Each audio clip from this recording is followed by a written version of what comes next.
আসসালামু আলাইকুম। কি নাম আপনার? দেলোয়ার ভাই, ভালো আছেন? মাশাআল্লাহ। আপনি ওই যে ভাঙা ঘরে ছিলেন, সেটা বন্যায় ক্ষতিগ্রস্ত হয়েছে, ওই ঘর ধ্বংসপ্রাপ্ত হয়ে গেছে, আমরা দেখলাম। তো ওখান থেকে আল্লাহ তাআলা এখন একটা সুন্দর ঘরের ব্যবস্থা আপনাকে করে দিয়েছে, আপনি খুশি? মাশাআল্লাহ মাশাআল্লাহ, আলহামদুলিল্লাহ। আপনি কি করেন এমনিতে? চাষবাস করেন? ভালো। তো এখন এই ঘরে আল্লাহর ইবাদত বন্দেগী করবেন, আল্লাহকে ডাকবেন ইনশাআল্লাহ, হ্যাঁ।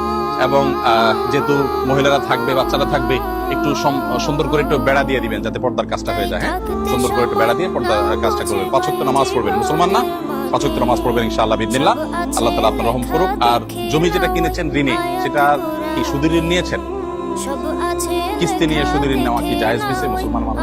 যাই হোক, আমি আপনাকে আর এখানে মানুষের সামনে আর আপনাকে কথা বাড়াতে চাই না।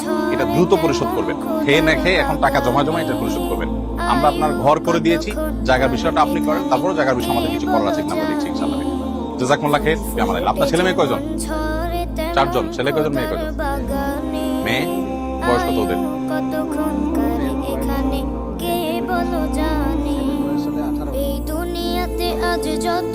আল্লাহ তাআলা আপনার প্রতি রহম করুক, আপনার সকল কষ্ট দূর করে দিক আল্লাহ তাআলা করে।